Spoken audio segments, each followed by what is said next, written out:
बेटी की फिजूल खर्ची। दुनिया के चकाचौंध को कौन नहीं एंजॉय करना चाहता, लेकिन क्या फालतू की मौज मस्ती में पैसा खर्च करना सही है? देखिए जरा। आजकल अच्छी नौकरी मिलना कितना मुश्किल हो गया है।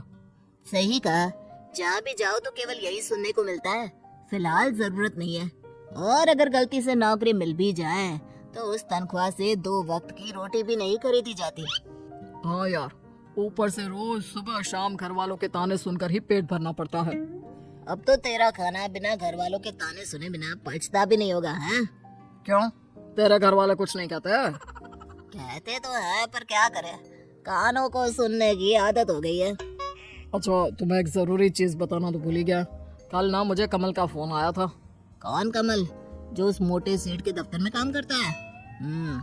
उसने बताया कि उसकी फैक्ट्री में कुछ काम है, उसे आदमियों की जरूरत है और तनख्वाह भी अच्छी है, तो चलते हैं क्या? अरे वाह, पूरे दिन भर में अब कोई अच्छी खबर जाकर मिली है। अगर मैं अपने घर वालों को बताऊंगा तो वो लोग खुशी से झूम उठेंगे। तो फिर देर किस बात की, चलो सुनाते हैं घर वालों को ये खुशखबरी। थोड़े दिन बाद दोनों फैक्ट्री में जाकर काम करने लगते हैं और उनको वो काम अच्छा लगता है। शहर की बात ही अलग है। ये चमचमाती हुई सड़कें, गाड़ियों का शोर, आंखें खोल देने वाले नजारे। शहर के इसी चकाचौंध में लोग अक्सर फंस जाते हैं मेरे दोस्त, तुम ये मत करना। क्यों, शहरों में क्या खराबी है? हमारी सारी जरूरतों का सामान यहीं मौजूद है और मैं तो खूब पैसे कमाऊंगा और यहीं एक अच्छा सा घर देखकर अपने परिवार के साथ बस भी जाऊंगा। और उसके लिए मेरे दोस्त हमें बहुत सारे पैसे कमाने होंगे, और पैसे कमाने के लिए हमें मुंह कम हाथ ज्यादा चलाने होंगे। ऐसे ही काम करते करते 2-3 महीने बीत जाते हैं। काम करते करते पता ही नहीं चला कब 3 महीने बीत गए। अब तो घर वालों की बहुत याद आती है। ओ सही कहा, कल माँ से बात हुई तो माँ भी यही पूछ रही थी, घर कब आ रहा है? क्यों ना हम 4-5 दिन की छुट्टी लेकर गांव हुआ है। और हाँ, उससे पहले एक दिन बाजार जाकर घर के लिए कुछ सामान ले आएंगे। गांव में तो आधा सामान मिलता है, आधा नहीं। और मैंने सुना है शहर के बाजार बहुत बड़े और सुंदर होते हैं, वहाँ तरह तरह की दुकानें होती हैं। ठीक है, कल छुट्टी की अर्जी देने के बाद बाजार चलेंगे। अगले दिन बाजार में, अरे वो देखो, कितनी सारी दुकानें, कितना सामान, कितनी बड़ी बड़ी दुकानें। अरे देखो तो कितना सुंदर लग रहा है। अच्छा, पहले वो सामान ले ले जो लेने आए हैं। हाँ हाँ, क्यों नहीं। फिर उस दुकान से शुरुआत करें क्या? नहीं नहीं, मुझे लगता है उस दुकान से, वहाँ से हमें सस्ता और अच्छा मिलेगा। और तुम्हें ऐसा क्यों लगता है? क्या वो दुकान तुम्हारे रिश्तेदार की है? नहीं, तुम्हारे। अरे दिमाग के पैदल इंसान, क्योंकि वहाँ पर ज्यादा भीड़ है और दुकान में डिस्काउंट का ऑफर चल रहा है। तुम्हें तो सब पता है यहाँ के बारे में। अब चलोगे भी? हाँ हाँ चलो। अरे बस भी करो, कितना सामान लोगे? चलो ना, उस दुकान में भी देखते हैं। सारा जरूरत का सामान तो हम ले चुके हैं, अब तुम्हें कौन सा सामान चाहिए? जब हम दुकान के अंदर जाएंगे तभी तो पता चलेगा कि हमारे पास क्या नहीं है। बस ये आखिरी दुकान है, इसके बाद सीधा घर चलेंगे, ठीक है? ठीक है पक्का। अब चलोगे भी अंदर? तुम्हें नहीं लगता कि तुमने आज काफी खरीदारी की है? मुझे तो और भी करनी थी, पर सोचा आज के लिए इतना काफी है। मुझे तो लगा कि तुम थोड़ी देर बाद मुझसे पैसे मांगने लगोगे। अरे वो तो मैं भूल ही गया था। मजाक कर रहा हूँ। फिर कभी आएंगे। आज सच में बहुत मजा आया। वैसे घर वाले अपने लिए तोहफे देखकर बहुत खुश हो जाएंगे। खरीदारी तो हो गई भाई, अब पेट में चूहे दौड़ रहे हैं, चलो कुछ खा लेते हैं। ठीक है, चलो वही खा लेते हैं। खाना कितना अच्छा था, मेरा तो पेट फुल भर गया है।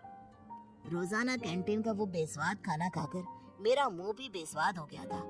आज कुछ स्वादिष्ट खाकर दिल को सुकून मिला। रोज ऐसा खाने को मिले, क्या मजा आ जाए।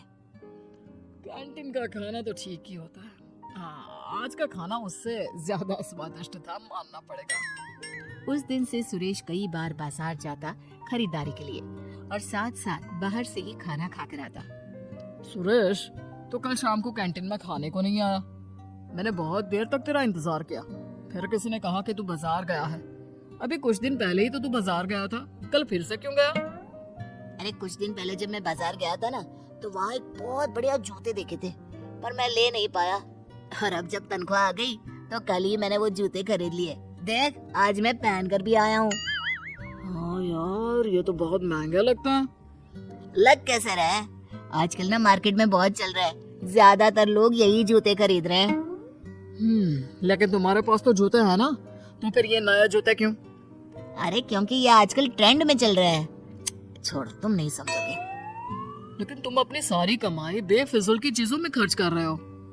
बेफिजूल कहा, जूते ही तो लिए और एक आध सामान बस। कुछ दिनों बाद अरे वहाँ की छोले पूरी इतने अच्छे थे, क्या बताओ सच में। क्या बता रहे हो? जरा हमें भी बताओ। कल ना मैं बाजार गया हुआ था, वहाँ मैंने छोले पूरे खाए, बहुत ज्यादा स्वादिष्ट थे। तू कल फिर बाजार गया था? तुझे नहीं लगता तू कुछ ज्यादा ही बाजार जाने लगा है और बेफिजूल की चीजों में अपनी कमाई उड़ा रहा है? अरे तू फिर से शुरू हो गया। तुझे इतनी दिक्कत क्यों हो रही है? तू तो ऐसे बोल रहा है जैसे तेरी कमाई उड़ा रहा हूँ। अरे अपनी कमाई से तो खा रहा हूँ ना। लेकिन अगर तू अपनी सारी कमाई ऐसे ही उड़ाता रहा तो अपने घर वालों को क्या भेजेगा? उसकी चिंता करने की जरूरत तुम्हें नहीं है।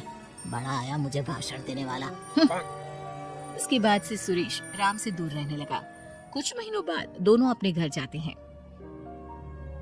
अरे तुमने सविता का घर देखा? उसने कितना शानदार घर बनवाया है। हाँ, मैंने देखा। जैसा मकान शहरों में देखने को मिलता है ना। मैंने सुना है उसका बेटा राम शहर में नौकरी करता है, उसी की वजह से वहाँ एक पक्का मकान बनवा पाए। अब हर किसी की किस्मत सविता की तरह थोड़ी ना है। इतना मेहनती बेटा, नहीं तो काम तो सुरेश भी वही करता है, पर क्या करे, उसने अपनी सारी कमाई फिजूल की चीजों में खर्च कर दी। दूर से सुरेश सब बातें सुन रहा होता है। काश मैंने तब राम की बात मान ली होती तो आज ये सब सुनना नहीं पड़ता। अब पछताने से क्या फायदा दोस्त, तुम अपना पैसा फिजूल चीजों में बहा चुके हो।